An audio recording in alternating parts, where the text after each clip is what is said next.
Hey, welcome to the Cam and Otis Show. Joining us on this episode, a Marine, and I know not to say former or ex because once a Marine, always a Marine. Yeah, no, no, no, no, no. Well, I'm sure I'll make some snide comment about that, and it's at some point during the show. David Pere, man, good to see you, buddy. How you doing Hey, today? I'm doing good. Thanks for having me on the show. And yeah, I'm not egotistical enough to care about the, former Marine things, whatever. Yeah, some guys is like, really, come on, man, get over it. Yeah. Capitalize the M, and I'll play your little game. And Yeah. I'm a nice guy, I'm a nice guy. Yeah. So, It's well, definitely. I got to jump into this, man, because I know what I was doing on active duty. Uh, I never even thought about anything post or supplemental or any of that stuff. How in the world did you go? I'm a Marine, and I'm going to buy that house over there and make some money off of it. Yeah. Well, for the record, the first like 7 years in the military, I did not. It was definitely not a You didn't do that premeditated in thing. basic, man. Oh man, I made all of the mistakes, the tattoos, the alcohol, the guns, the cars, the women, all the financial mistakes you can make. No Mhm. regrets, had a great time. Came back from a deployment, had nothing to show from it 3 months after I returned, other than a truck, a rifle, and some tattoos. So, uh, Like any good soldier or Marine would do, right? yeah, it was a good time, right? So, in 2015, I was a recruiter, and someone was trying to get me into Amway to sell whatever Amway sells. And they recommended that I read the book Rich Dad Poor Dad. And I remember telling him like, oh, I'm not a big reader, man. I don't remember the last book I read. And this guy pulls a CD out of his pocket. And he's like, well, I've got it on audio, and I know you drive a lot, so just listen to it while you drive. Dude, that was he loaded for game or what on that? Oh yeah, I mean he got me. I remember listening to it just because I was like, well, crap, he called my bluff. All right, fine.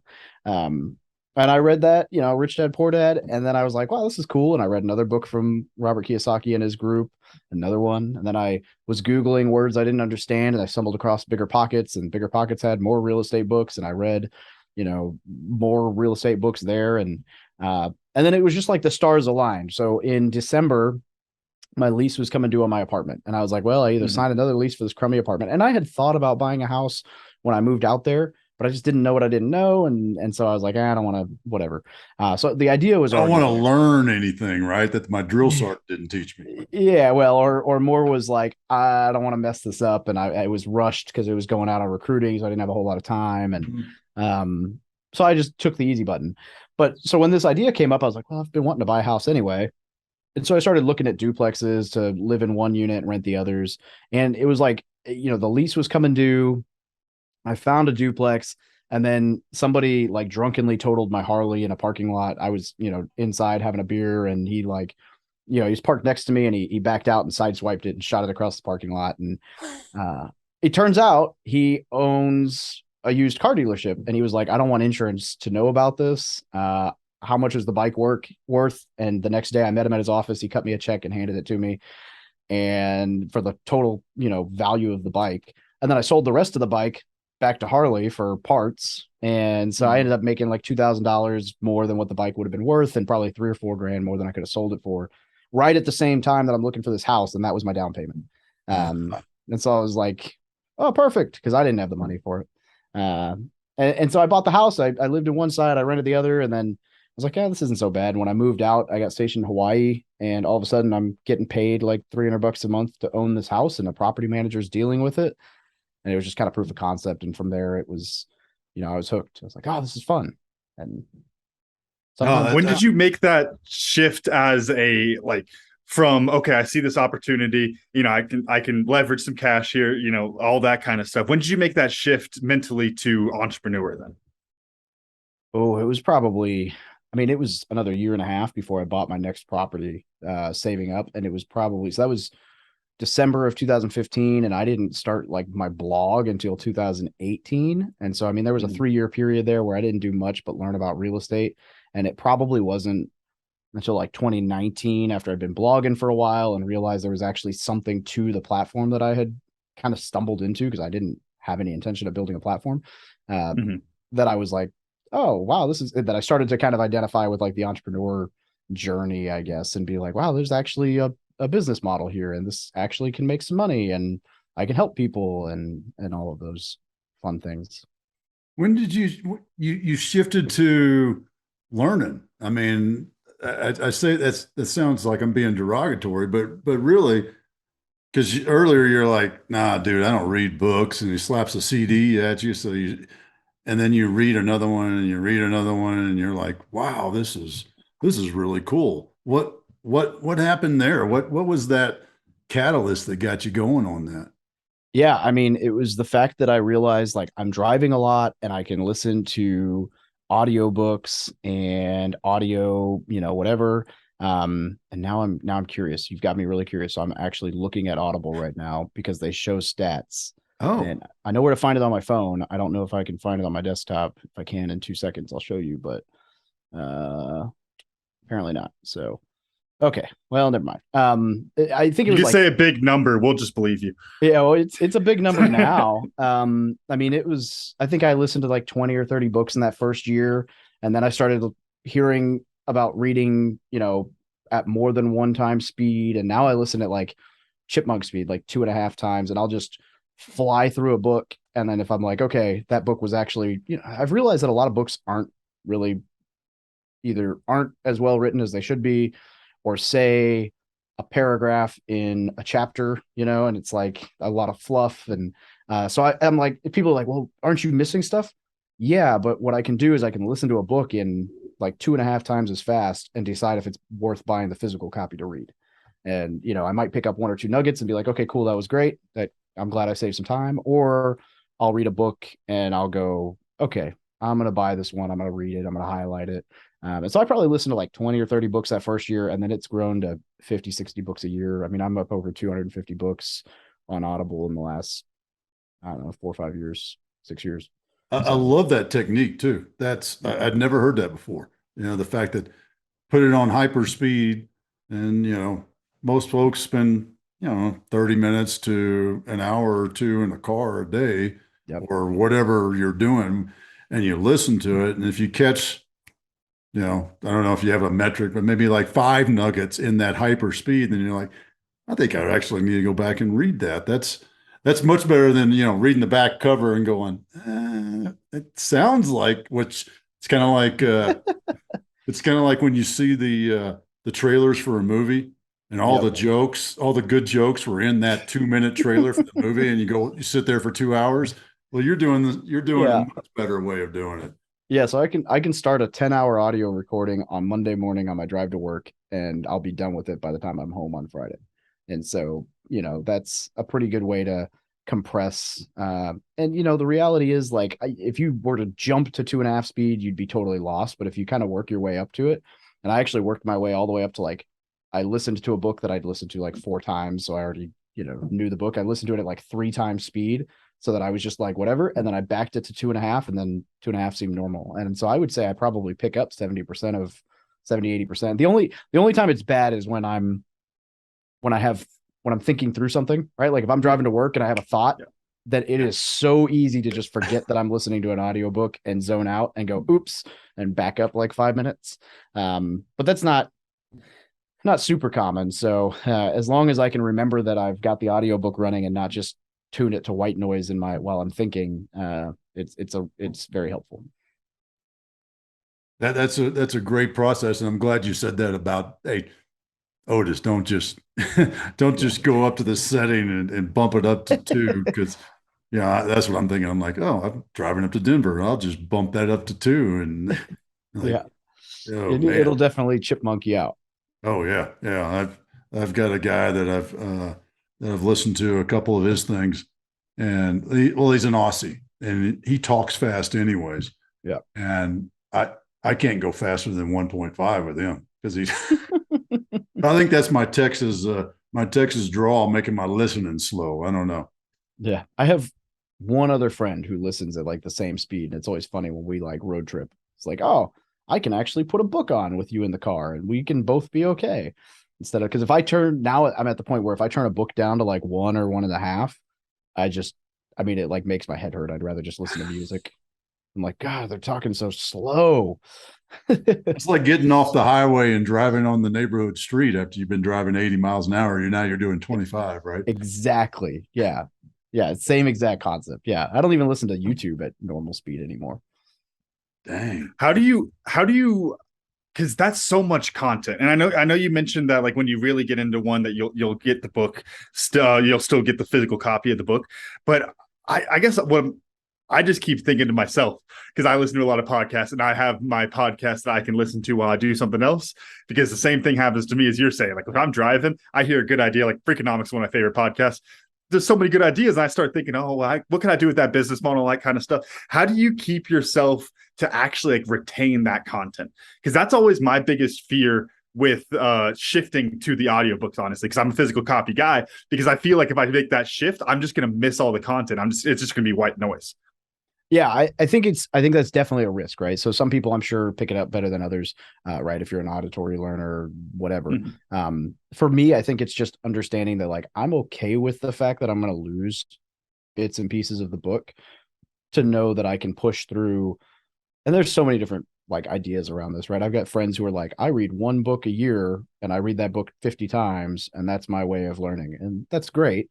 For me, it's like I would rather like if I'm trying to learn something, I'll pick up a book on it and then I'll just blaze through the book and like, okay, cool. Now I at least have enough knowledge to know what I actually wanted to study on this or what I so for me, I think it's just more of like the more volume I can consume, even if I don't necessarily like retain 100% of it, the more I can decide what I actually want to focus my effort on. And then like I've got a stack of like 4 books right now sitting at my house that I'll read one chapter a day every morning on one book, and then when that was done, I'll do the next one. And so like if a book is or a topic is intriguing enough that after I blaze through the book, I'm still hooked, then I'm like, okay, I'll buy that book and I'll read it and highlight it. And sometimes I'll even go back. There's a couple books like Traction, the whole EOS operation system. Like I've listened to that twice on audiobook. I've read through it and highlighted it, and I've read through all the highlighted sections a second time.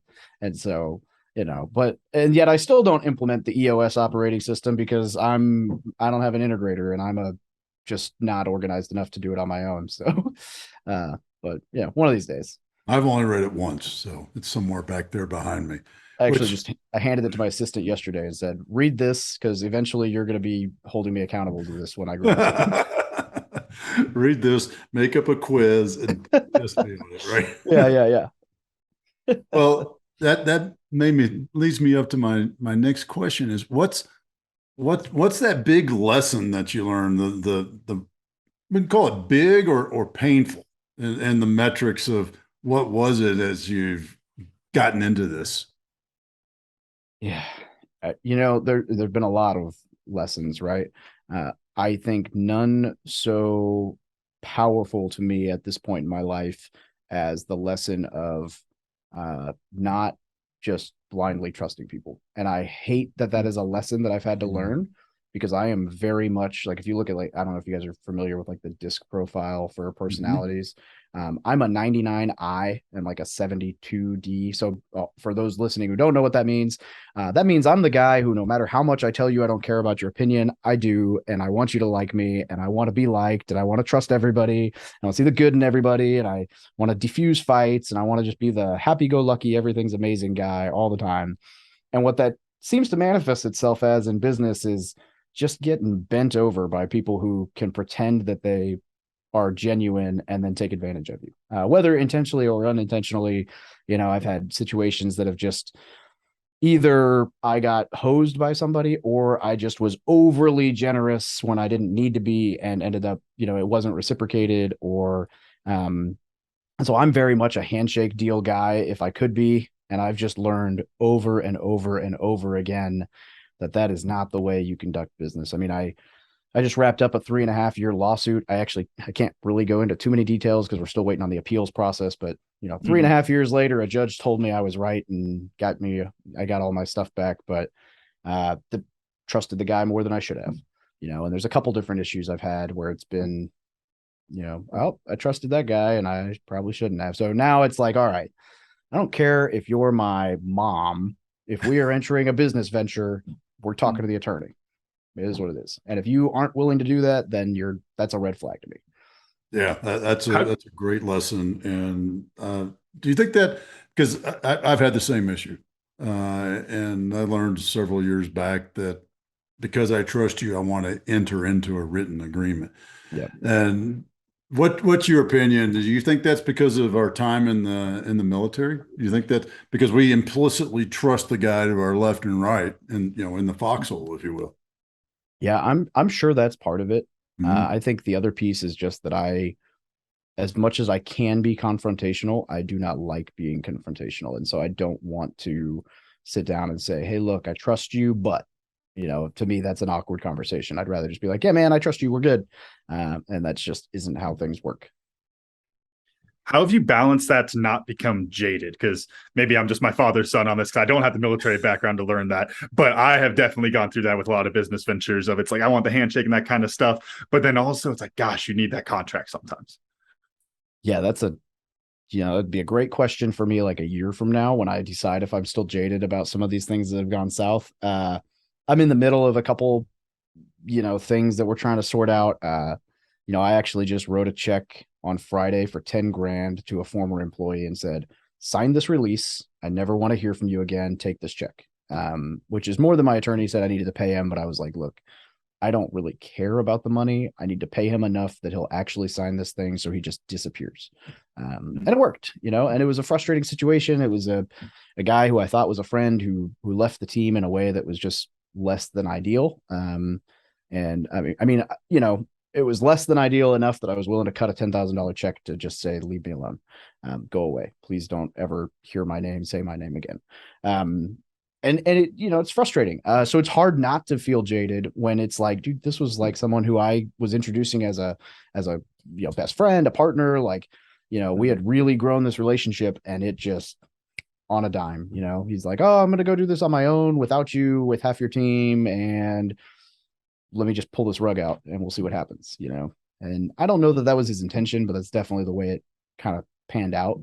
And I was just yeah. So I'd like to tell you that I'm not jaded. I also like to tell you that I don't foresee myself entering into a partnership for a little while unless it is a partnership where I either have majority control or no operational requirements and I'm just a seat on the back of the bus. So like if I could take 10% of a deal to bring people together and then say, you guys got it, just give me my 10% and you'll never hear from me again. Cool. Or if I could take 90% of a deal and say, thanks for bringing the money. You have no say in anything. I'm running the show. Like those situations are great. There's only like one partnership. I don't want to say that. There's a few partnerships that I've had that have been like equal and have worked out. Mm-hmm. But I mean, they're like people I've known, like, better part of like one of them was my roommate for a year in San Diego. It's like, okay, we've lived together for a year. I think we know each other well enough to be okay doing this. And we're also both very like hands off, and we drafted the LLC with an attorney. And so, that one's worked out fine. But yeah, it's hard to, I don't know, man, because I want to trust those people. I mean, to the point where, my attorney's like, you don't need to give them that much money. And I'm like, I just want a clear conscience on this, Mm-hmm. The one thing I'm thinking is, as an indicator, you can't answer it yet necessarily in the business context. Have you seen a negative effect in other areas of that? Because I think that's the biggest fear. Maybe just for me, but I think a lot of business owners kind of have this, or entrepreneurs really. That it's like you become jaded to people doing backstabby. Oh, it's just business kind of stuff. That then you don't want to help out the guy on the street because you don't believe him anymore, and that kind of stuff. Have you seen any of that indication? Well, it's that's another good question, and that one's also hard to answer, but for a different reason, which is, uh, I've always kind of been an asshole to people who are asking for things that were self-inflicted for me to bail them out. I'm actually one of those things that I don't really talk about too much publicly is how much I actually hate a lot of the veteran community. Because, and I could go on such a rant about this, but like the military sets you up for success, and the country is eternally grateful, and you get told thank you for your service all the time. And unfortunately, there are veterans who have taken this and internalized it as, you need to bail me out for all my bad decisions because I served the country. And there is this, like, veteran homelessness is definitely a problem, but there's it's hard. Like, it's one thing for me to say, man, this is terrible, let me help you out. But it's another thing to get, like, feel the, well, I guess the best analogy is like holding a door for a lady. I will always hold the door for a lady until that lady says, aren't you going to hold the door for me? And then, no, I'm not going to hold the freaking door for you. Sorry. Like, this is a courtesy, not an entitlement. So get over yourself. And that's kind of the way I view a lot of. So when you ask that question, it's like, well, I've kind of always been jaded. Like, I'm willing to help. I like to help, but it's all in how you're approached, right? The guy sitting on the corner with a sign, sorry, not my thing. The guy who, there was a guy in Chicago a month ago that I gave, I don't know, $20 to when it wasn't what he asked for. And not a big gesture, but my wife was like, why'd you, why him? I'm like, because when we asked him, hey, like, I had no idea that he was homeless. And I was like, hey, do you know where XYZ is? He stopped, gave me a full answer and made sure I knew exactly where I was going, answered my question, solved my problem. And then on the way we were walking away, he's like, hey, by the way, do you think you could help me out with this thing? And I'm like, yeah, absolutely. Because you weren't standing here just like, give me money. We're like, I don't know. A fair exchange. Oh, yeah. I mean, that's the way I look at that, just hearing that little bit of the story. What's a lesson? Because this is so important, because so many of us have done that, whether it's, an employee or a partner or whatever. What's a lesson, unless it's just still too raw, that looking back, what were the indicators that maybe, all right, we need to stop the relationship now, or fire, or change, or do something. What are some of those indicators? Look, in hindsight. Yeah, it kind of came out of nowhere to me. The timeline on it was essentially, it came out of the nowhere enough that it feels premeditated. Because it felt kind of like, okay, you learned my systems, met my network, I hired and trained people, and now they're going with you. Like, it just seemed a little too convenient. I think the biggest lessons from that specific situation are, don't hire somebody who wants to be you, right? Hire someone who wants to help you or grow with you or do this certain aspect of things. But, he was somebody who we were looking to maybe be partners, and he was wanting to, really get into the business. And so instead of him staying in an acquisitions role and only knowing the acquisition side of the business, I taught him the whole business, and I basically opened the door for him to go, okay, I don't need this guy.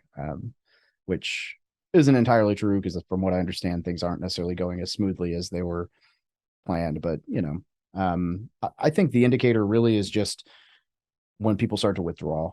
That was probably the only indication, is that he stopped being in the office as much as he should have been. And he was just less and less connected or involved. It was getting harder to get a hold of him. And really what, the straw that broke the camel's back was basically, I said, hey, this and this aren't going the way that we thought. So we need to stop doing those three things and do this other thing more before we pick back up with those. Basically, we had renovations that were going over budget, over timeline. And I was like, hey, we don't need to take another project down. We need to wholesale some of the deals we're getting and just sell them off so that we can take the cash to fund the rest of these flips to keep the business alive and make payroll. And I don't know. That was the reason when he left, was like, oh, well, it's because, I'm worried about the future. And I'm like, no, it's because you don't like being told that I still get to decide what direction we go with things. But yeah, I don't know. Weird situation. I love that. One of the things that makes me think of so much, we say this all the time as business owners, is that, like, a partnership, you find a partner, it's like a marriage. And one of the things that you said that I love so much is you're talking about, like, the growth aspect, wanting to, like, grow together. And, maybe this definitely hits personally for me, coming up on my first anniversary. But my wife and I, both in our vows, it was about growth. Both of us had so many different things that were like growing together. And I think that, personally, and obviously I'm very new into this still, but it's like that aspect is so good, because it's like there's the growth and change are built into it. And I think you're so right that that's something that people miss when it comes to, like, the business partnership, is that you think things are going to stay the same. You don't recognize how much growth is going to happen personally and in the business. And I think that if you approach a partnership with that same kind of growth mindset, you can set yourself up for a lot more success, because it's like, look, we are going to change. We are going to go through all this stuff, but we want to do it together to make the right choices, to make those visions come true. And I think that is such an important thing. I don't know. It's always interesting. I feel like this happens to us like once every 10 episodes, Dad, that we start talking founders and partnerships, and we just go, gosh, that partnership marriage thing, there's a reason people say that. Yeah. And, and there's also a reason that I've had a few people who are, mentors in the real estate space tell me that they don't like partnerships because they see it, right?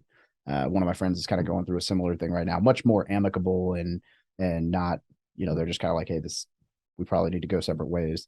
But it's, people run businesses differently, right? And you need to be crystal clear on the expectations of who does what. And you don't need to be the same personality, and, being, good friend of somebody doesn't mean you'll be a good business partner. In fact, depending on why you guys are good friends, it might mean the exact opposite, right? Like you need someone to balance you out. So, Andy, I'm going to shift gears, and how do you find these places? Do you drive around and say, "Oh, there's a sign"? Do you have a network? What's that for somebody? I guess we'll just call it like it is. What's that? Get started by searching this sort of thing. Yeah, that's changed a lot for me over the years. The easiest way when you're getting started is to work with a really good real estate agent, really good lender who know what they're doing, and just look on the market. I always tell people, like, if you can buy a duplex, a triplex, or a fourplex and live in one unit, rent the rest, it's probably the smartest way to get started in real estate. And I can go down the rabbit hole for why that is, but I mean, you got to pay to live somewhere, unless you have your tenants paying you for your mortgage, and then you can save the money you would have been spending, on rent. So it's just a really good opportunity. So in that regard, like, work with an agent. As I've moved along, it's gone from working with an agent to, driving around looking at properties, to sending out direct mail, to hiring cold callers from Egypt to pick up the phone and call 10,000 people a month, to, now I'm kind of trying to network with commercial brokers because I'm wanting to get into somewhat larger deals, more multifamily apartments, self-storage. We bought an RV park last month, mobile home park, those kinds of things. And so those are where you either need to find people who own them that are like getting ready to retire or die, or you need to find like commercial brokers and have those relationships to say, hey, when you find a deal, like, call me before it goes live, and we'll work this out. So it just kind of depends on like what you're trying to do in real estate, right? I mean, if you want the best deals, you're going off market, you're finding sellers, you're communicating with them directly, no agent involved, and it's not on the market for a million people to look at. But you're also going to be spending, when we were doing that full fledged, I was spending, between payroll and marketing at $15,000 a month, and I've got friends who spend 3 times that. So, but they get it in return. Like the guy who's spending $45,000 a month in marketing is going to net or gross $200,000 this month. So, but it's not an easy or stressless thing to manage. No. I mean, and I'm laughing because, so you're saying the letter I got in the mail yesterday for somebody wanting to buy a quarter of my ranch was probably a legitimate letter, right? Sign here and we'll send you cash, sort of thing. Yeah, absolutely. That's a guy who's doing a land purchase, because the guys who go after vacant lots or raw land are the only ones who will send an actual like contract in the mail that I know of. Because there's so many, when you're buying a lot, it's like, okay, well, hey, sign this thing and it's a piece of land. I know what it's worth. I know what I'm willing to pay for it. So we're good. When it's a house, there's so many other variables, right? Until I get inside of the house, I can't actually make you an offer.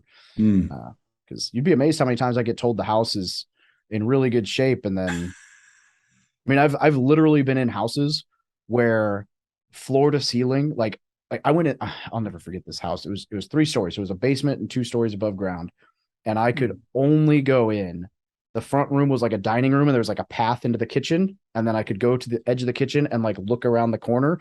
But every other room and the staircase up and down were so full of mattresses and crap that like it was not possible to get in the room. So I'm like, how can you tell me the house is in good shape when it looks like nobody's been in the house other than these 2 rooms for like 50 years? Like, I'm sorry, I can't. And I told him, I was like, look, man, I can't offer you anything for this house because I have no idea. Until you clean it out, nobody's going to give you money for this thing. What kind of changes did you notice as you made that shift into the entrepreneur mindset? Like in your work and your processes and the way you looked at the houses, what kind of changes did you see once you kind of made that switch? Oh, I got way lazier. It was, it was okay. You I'm mean over. smarter? Yeah, yeah. It was. I'm over the hustle. I'm over the waking up at 4 a.m. How can I outsource?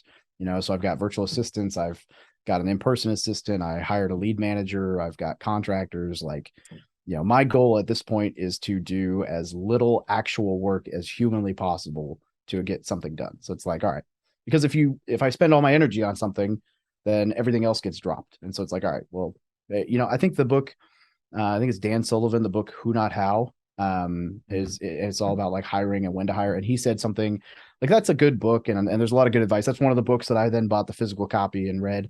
But the tidbit that was the reason I bought the physical copy and was like, this one's getting read in person, was he was talking about procrastination being a good thing. And I was like, okay, I've not heard this before.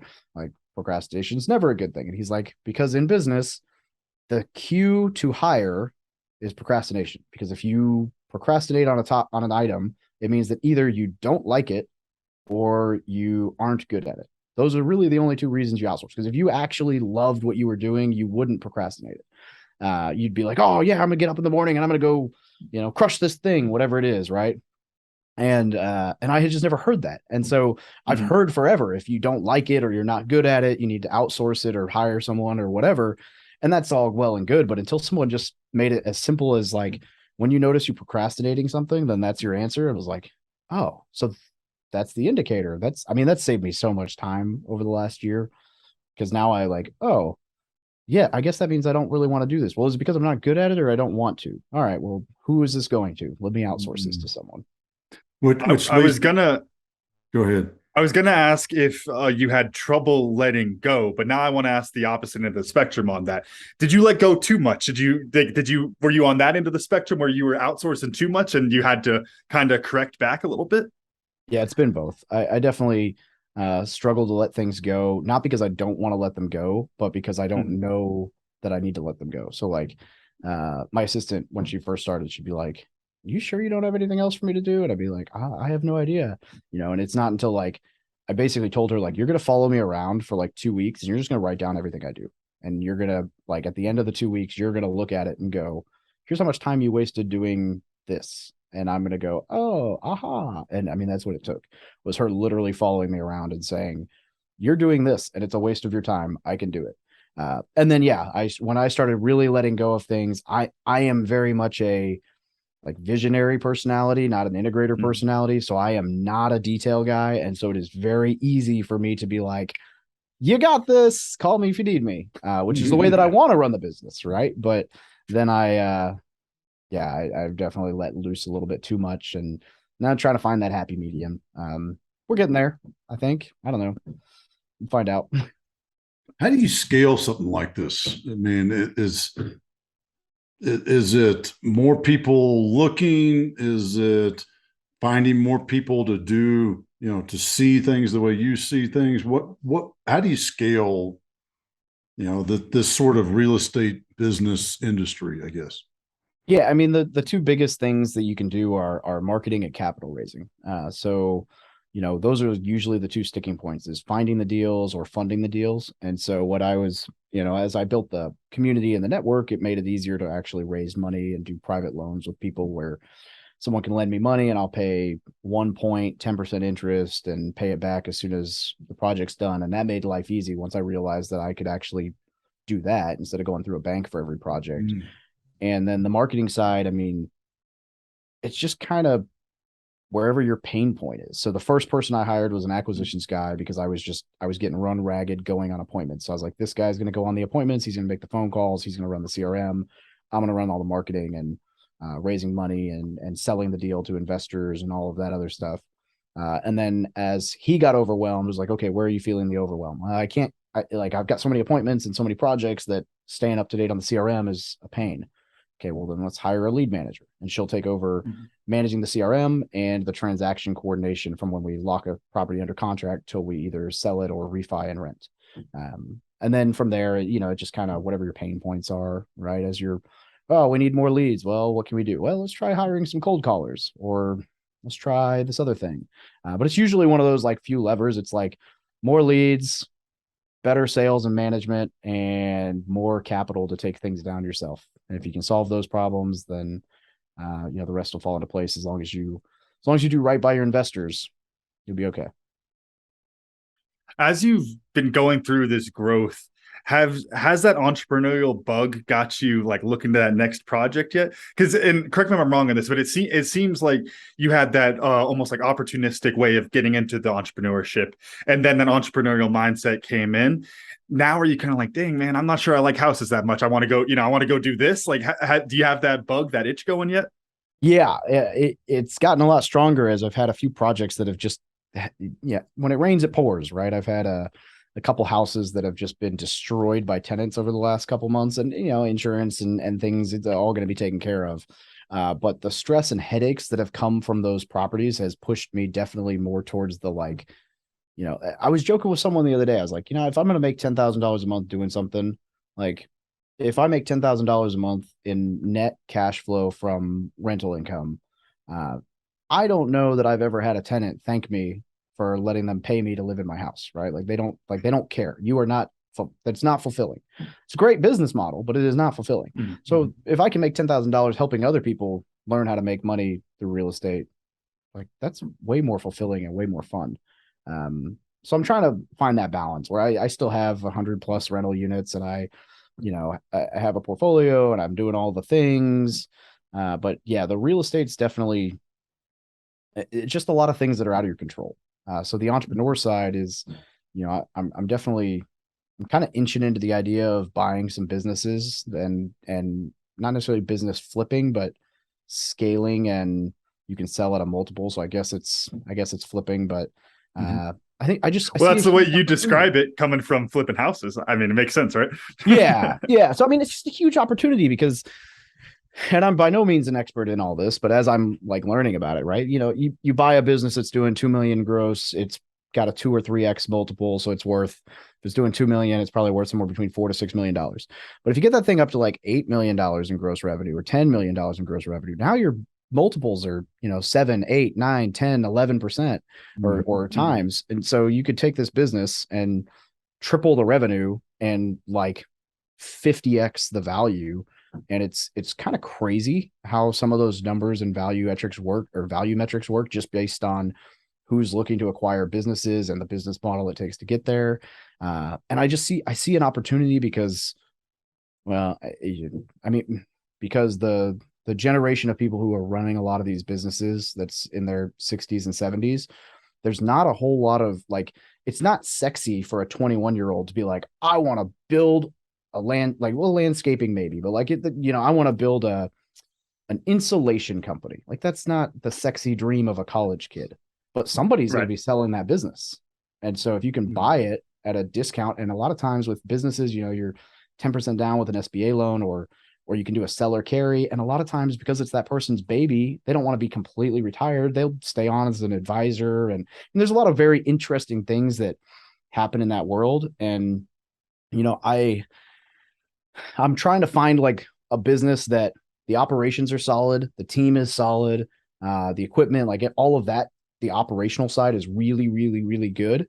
And they're just like a lot of business owners in the like landscape construction trade world where they are not good at the systems and marketing. And so I can blow that out of the water. Like I'm very confident that I could, Google reviews, Google My Business, SEO, social media, like I can blow up the traffic to that business.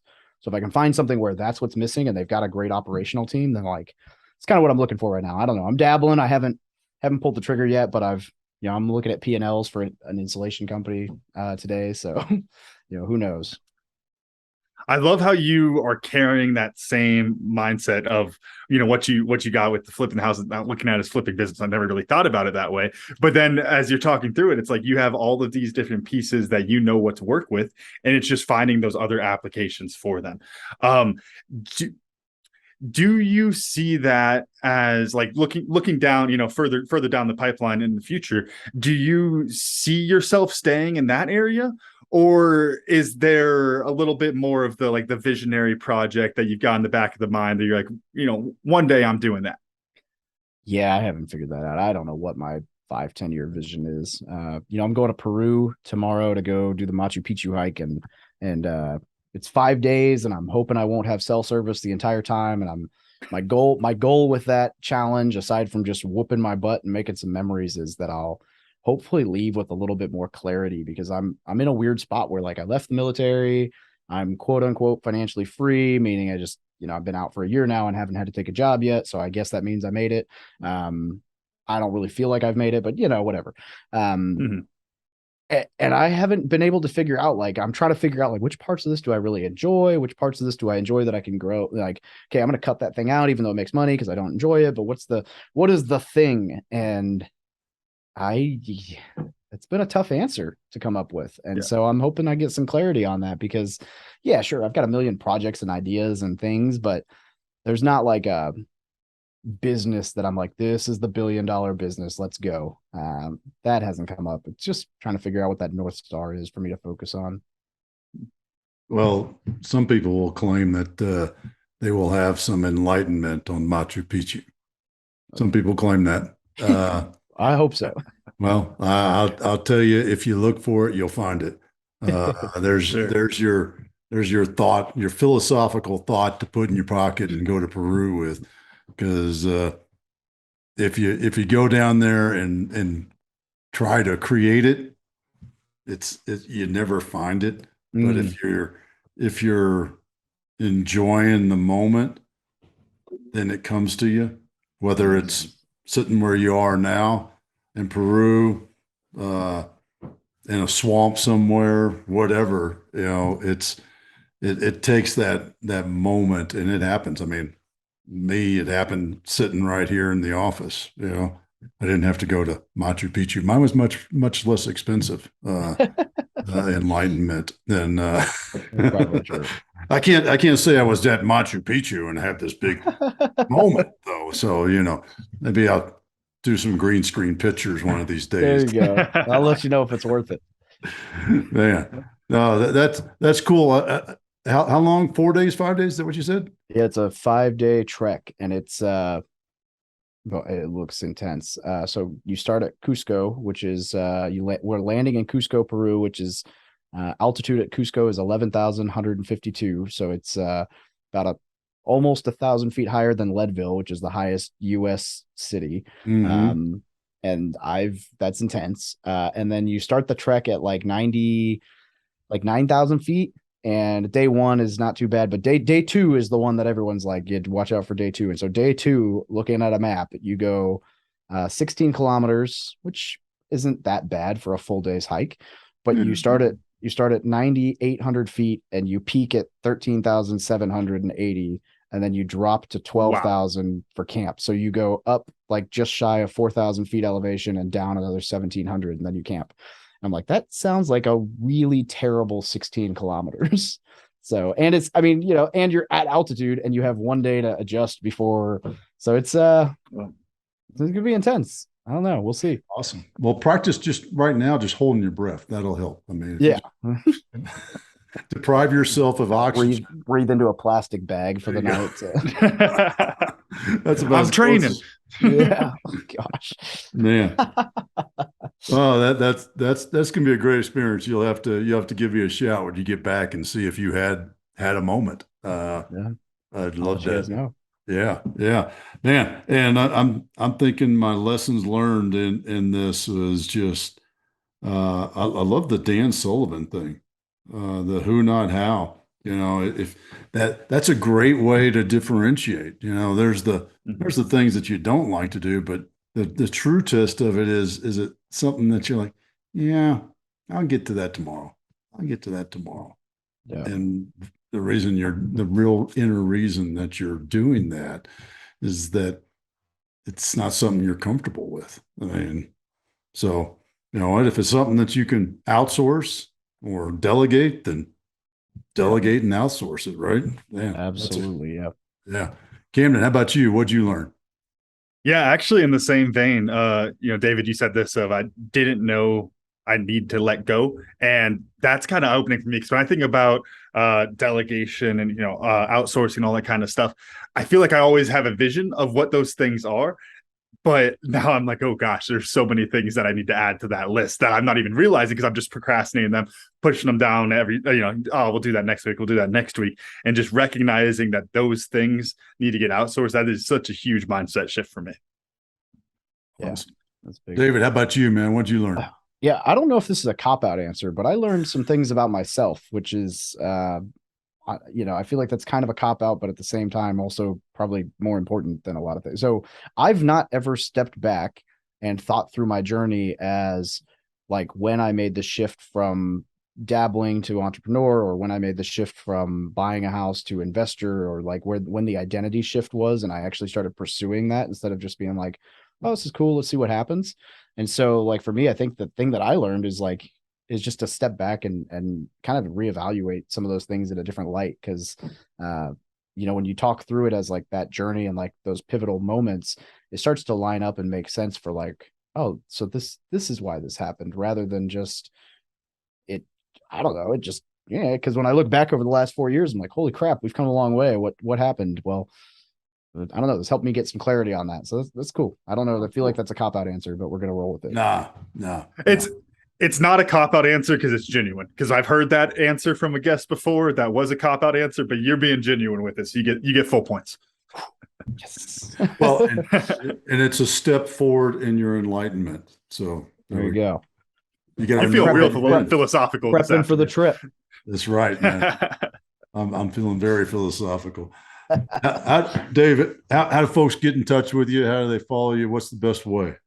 Yeah, on every platform, I'm either under Military Millionaire or From Military to Millionaire. The best way to, get connected with the community is Facebook group, which is the Military Millionaire Facebook group. The best way to reach me directly is to shoot me a message on Instagram at From Military to Millionaire, because that's the only platform that I actually respond to everything that comes through, because the other ones are just a pain to communicate on half the time. It's funny. I got a buddy of mine that he's like, don't email me, don't call me, send me something on Slack. There you go. It's funny. Everybody has their own little, Yeah. Oh. Yeah. If you email me, my assistant will get back to you. Yeah. Well, good deal, Dave, man. I appreciate your time this afternoon. I'm excited to hear how Machu Picchu goes, man. I hope it's as awesome as it has been for everybody else I've known that's gone and taken that trek. It's an amazing, get to see some really cool stuff there. So I'm excited for you to experience that, man. Yeah, all right. Excited. Yeah. Thanks again. And Camden, run us out. All right. Thank you all for listening to the Cam and Otis Show. And a special thanks to our guest, David Pere, for joining us today. And of course, our sponsor, Tribe and Purpose. Find your tribe, find your purpose. Get started for free today at findyourpurpose.coach. Make sure to follow the Cam and Otis Show on Instagram and Facebook. And please rate, review, and subscribe on Apple Podcasts, Spotify, wherever you're listed. Videos of the podcast are on our YouTube page. And you can always get a full archive of our episode at thecamandotisshow.buzzsprout.com. Thanks again, and we'll see y'all next time.